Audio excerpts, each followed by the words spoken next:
Going forward, our supply chain should become competitive edge for revenue growth and market share gain. There is a huge decline in the, mail distribution and the non-moving inventory sitting at the warehouses. And the biggest benefit that we get from there is all divisions, like whether it's purchase or whether it is entire supply chain, the plants and the field team is aligned to the one single goal that we are looking at, which is improving material availability to 95%. We reduced the overall inventory in days by 8% and 35% reduction in the logistics wastage. I think that if you were to ask me what is the single biggest change is the product. Factories started producing as per the market demand. I would say at least 3 to 5% increase can be easily attributed to the better availability. Given the nature of business that JK Tyre operates in, these are industry-defying results. However, the journey to achieve these results had its own challenges. To begin with, their complex business environment. Let's understand a little more. JK Tyre is part of the JK organization, which is a $4 billion group.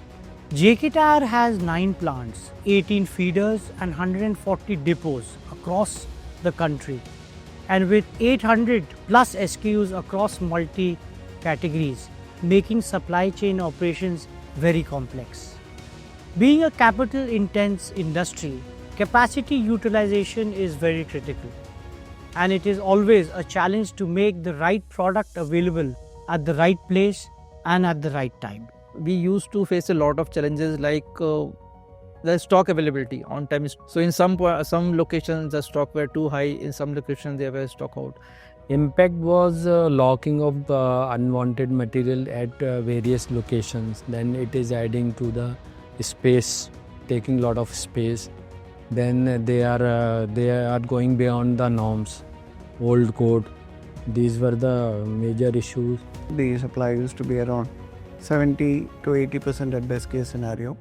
If I go down to the SKU level, aligning production was a major challenge because of the forecasting model that we were based upon. The issue was that we were having misplaced inventory, one, and hence which was leading to unavailability or deficient availability when it's required when the order comes in. So there was a lot of engagement of field sales people into this activity. So I would say roughly between 30-40% of their time, share of time was going into this activity. So 2 key challenges. One, the kind of time spent with the sales team, aligning or arranging for that material which was required at a given particular point of time. Second was, how do we phase in or phase out our existing range and align those and plan those with production and implementing it on ground in the field. If I were to define the problem statement, so this was the problem statement where clearly we were losing out on the sales opportunity, and that too in categories like PCR and 2-3-wheeler where the number of SKUs are very high. There the complexity was much higher. The traditional approach to managing their supply chain added to the challenges faced by the company in their supply chain and distribution. Conventionally, we were having a system of the sales team giving the forecast to the central planning and central planning team giving to the respective planning teams of each plant. There was frequent change in the forecasted plan. That was one problem we are facing because of which the capacity utilization was not good. And there was frequent demands from the marketing based on the requirement, and we had to incorporate those changes. And also the sales team used to be always on the call. So basically there used to be a lot of firefighting across manufacturing. There was a tendency, especially in good months, because of the seasonal business, that there used to be a stock pile up at the depots, which is led by the regional manager asking for those stocks in anticipation to sell. It leads to what we call a non-moving inventory. So then we incur a higher cost of getting rid of those non-moving inventory also. I think the stress was equal on everybody because today, sales give the forecast to the best of their abilities. Making them available again and planning the production accordingly and planning the entire piece of distribution. If you are planning around so many trucks manually, we have got factories across India. if you think about happening every day manually basis. So that becomes a humongous task to manage, and it cannot be error free.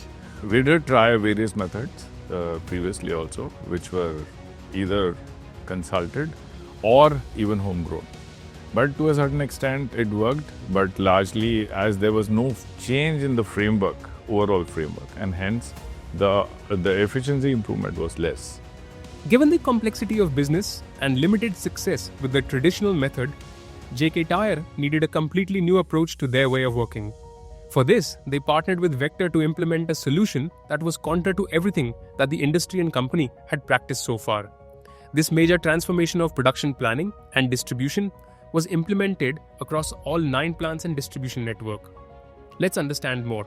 We made a fundamental change in our approach and moved from forecasting model to consumption-based production and distribution model with the help of Vector. With this approach coming in, when Vector came in, they approached and they said that we take out this piece of forecasting, and whatever is algorithms or whatever is based in the Vector flow model was based on the historical sales. We daily follow the buffer penetration report, and also based on this buffer penetration report, we used to have a daily flow meeting in the mid of the day, so that the priority is maintained and also the schedule for the remaining part of the day and the next day is made. This new consumption-based supply chain not only helped JK Tyre address their current challenges, but also helped them achieve quantum jump in their business performance across parameters.